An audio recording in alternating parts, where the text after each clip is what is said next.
Assalamualaikum warahmatullahi wabarakatuh. Halo, kenalkan nama saya Fadila dari kelas 10A, absen 13. Kali ini aku bakal ngejelasin tentang materi cedera olahraga untuk pelajaran Yojokan. Nah, di sini aku bakal ngejelasin tentang pengertiannya dan metode apa yang dapat digunakan jika kita mengalami cedera olahraga. Simak terus videonya.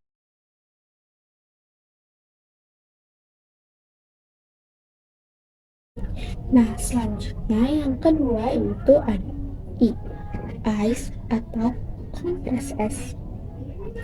Kompres es pada area yang cedera berguna untuk mengurangi rasa nyeri dan pembengkakan pada jaringan yang rusak. Suhu dingin akan membuat area cedera menjadi lebih kebal dari rasa nyeri. Pada tahap ini, kita dapat membalut es dengan handuk atau kain terlebih dahulu sebelum menempelkannya ke area yang nyeri.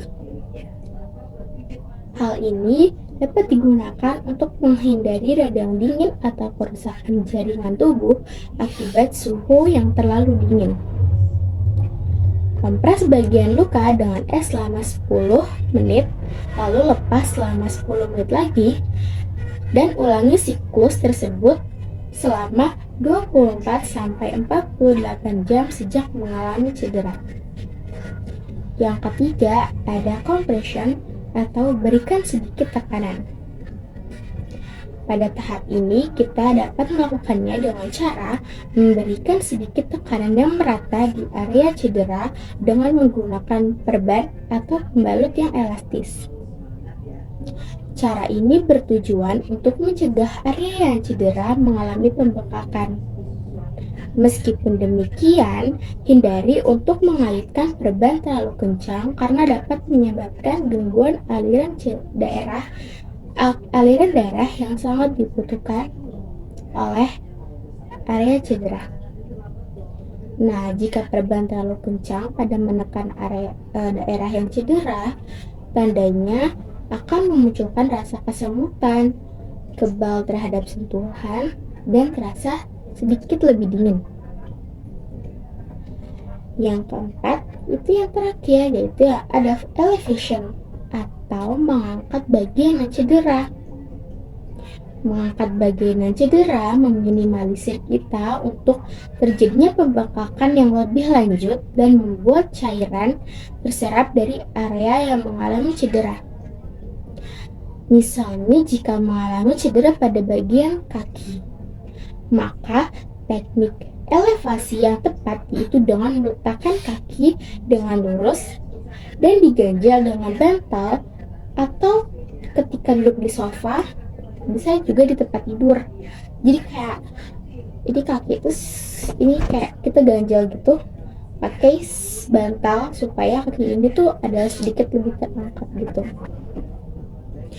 Nah, itu tuh dari pengertian dan penjelasan metode RISE.